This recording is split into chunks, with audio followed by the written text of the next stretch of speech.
Pameran otomotif Gaikindo Indonesia International Auto Show ataupun GIAS 2017 hari ini resmi dibuka. Tidak kurang dari 40 produk baru dan konsep siap memanjakan mata Anda. Nah, sebagai panduan nih, sebelum Anda mungkin mau meluncur ke International Convention Exhibition di BSD Tangerang, kami hadirkan ada 4 mobil baru yang paling dinanti.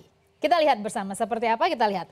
Jadi kalau misalnya nanti Anda rencana mau ke sana, mungkin ini bisa menjadi referensi Anda terlebih dahulu. Kita lihat ini yang menarik ya. Dan harganya juga tampaknya sangat cocok untuk demografi penduduk di Indonesia yang 60% adalah segmen menengah. Kita lihat bersama ada Mitsubishi Xpander dengan harga jual sekitar 189 juta hingga 246 juta. Dan ini tampaknya memiliki sebuah tagline yaitu Premier for Next Generation MPV. Mitsubishi Motor kemudian akhirnya meluncurkan mobil low MPV pertama mereka dan diberi nama Xpander ya. Bukan jualan karena kita ambil variannya banyak nanti ya. Memiliki 6 varian, MPV ini digadang-gadang akan menjadi pesaing Avanza dan juga Xenia yang saat ini memang mendominasi pasar. Mitsubishi bertekad untuk menyudahi puasa panjangnya setelah menghentikan produksi low MPV Mitsubishi Kuda pada 2005 lalu. Dari sisi eksterior nih kita bisa lihat ya, ini masih interior, tapi dari segi eksterior misalnya MPV ini kemudian dibekali desain Dynamic Shield khas SUV Pajero Sport, jadi mewah ya, harganya 189 tapi kita punya eksterior kayak Pajero Sport gitu. Dijual dengan rentang harga tadi sudah saya katakan 189 hingga 246 juta dan jangan lupa ini mobil keluarga terbaru Mitsubishi. Diprediksi ini mampu mendongkrak penjualan perusahaan selain Pajero Sport. Apalagi memang identik ya kalau masyarakat Indonesia itu wajib punya mobil keluarga kayaknya. Soalnya saya bergeser ke sini, ini baru dan tampaknya harus diperhitungkan menjadi kompetitor. Kenapa? Karena harganya bro, harganya itu sangat terjangkau. Karena kita lihat pabrikan asal Tiongkok ini namanya Wuling Motors. Kita lihat resmi meluncurkan produk pertama mereka di Indonesia, low MPV. Wuling ada Convero dan juga Convero S. Mobil ini dihadirkan dalam 3 tipe dengan keunggulan kemudian kekurangan yang berbeda-beda. Untuk harga mobil asal Tiongkok ini dijual lihat angkanya 128 juta sampai 162 juta. Anda bayangkan ini menjadi sebuah alarm ya untuk penguasa pasar saat ini yang biasanya pakai mobil-mobil tertentu, Avanza dan Xenia misalnya. Ini sebuah kompetitor yang hadir dengan harga yang lebih kompetitif ya. Dan memang Wuling bermain di segmen low MPV. Convero S mampu menampung hingga 7 orang penumpang dan tampil dengan desain yang tidak kalah menarik dengan produk buatan pabrik lain di segmen yang sama. Dan tidak berhenti sampai di situ, ini produk Wuling Anda lihat mirip-mirip model apa ya? Tuh, mobil keluarga banget ya. Dan mobil MPV ini juga membawa tipe mesin Dodge DVVT yang bisa berkapasitas hingga 1485 cc dengan 4 silinder dan kemudian bisa bertransmisi 5 percepatan manual sehingga mampu memberikan performa mesin yang cukup handal di kelasnya.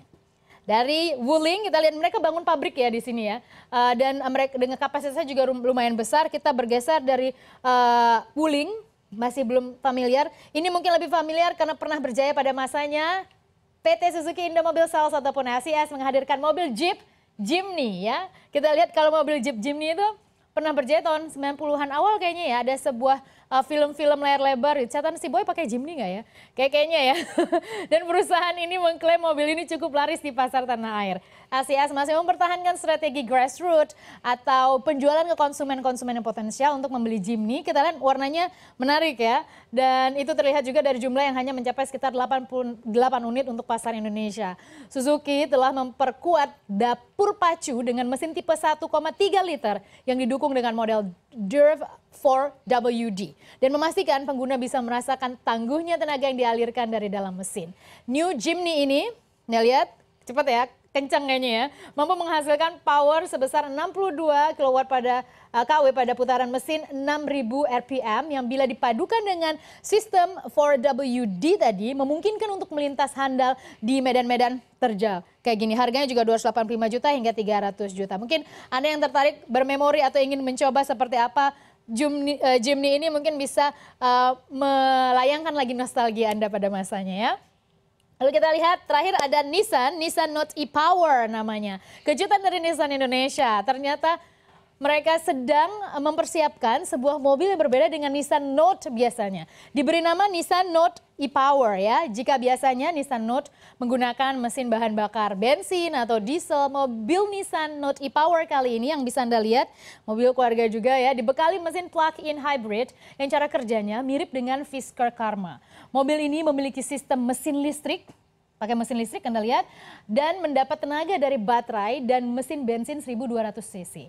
Secara konsep kita lihat penggerak sebenarnya Nissan Note e-Power ini merupakan mobil listrik ya, mobil yang disebut future car karena tidak lagi menggunakan fuel ataupun bahan bakar fosil ya.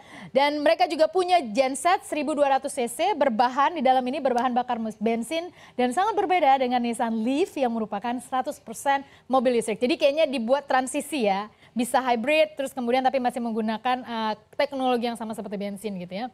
Dan mirip tampaknya seperti tadi yang diinformasikan Sisi seperti Mercedes-Benz tadi.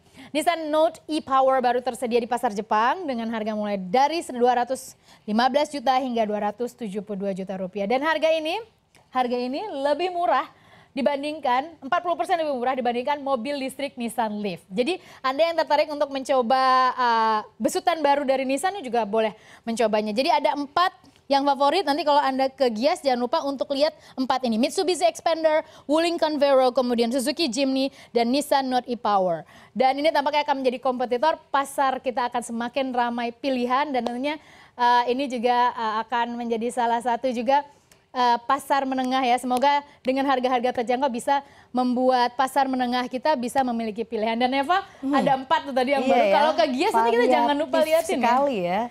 Bisa dipilih dan harganya juga kompetitif ya? Ya, yang menarik yang tadi ya, yang terakhir tuh karena bisa mobil listrik, tapi juga masih, jadi ada transisinya begitu ya. Jadi tidak fully hybrid kan, kadang bingung ya mau infrastrukturnya juga gimana gitu ya. kan. Di Indonesia mungkin belum siap juga ya sebetulnya ya. Tapi sebenarnya ada juga yang menyedihkan saya Eva, karena ternyata produk tersebut semuanya hasil produsen tidak dari dalam negeri ya. Iya ya, kita belum melihat kebangkitan industri otomotif Indonesia lagi. Sempat ada SMK tapi saya nggak tahu apa kabarnya sekarang. Kayaknya SMK jarang ya muncul ya. Ya harus, itu agak-agak itu ya.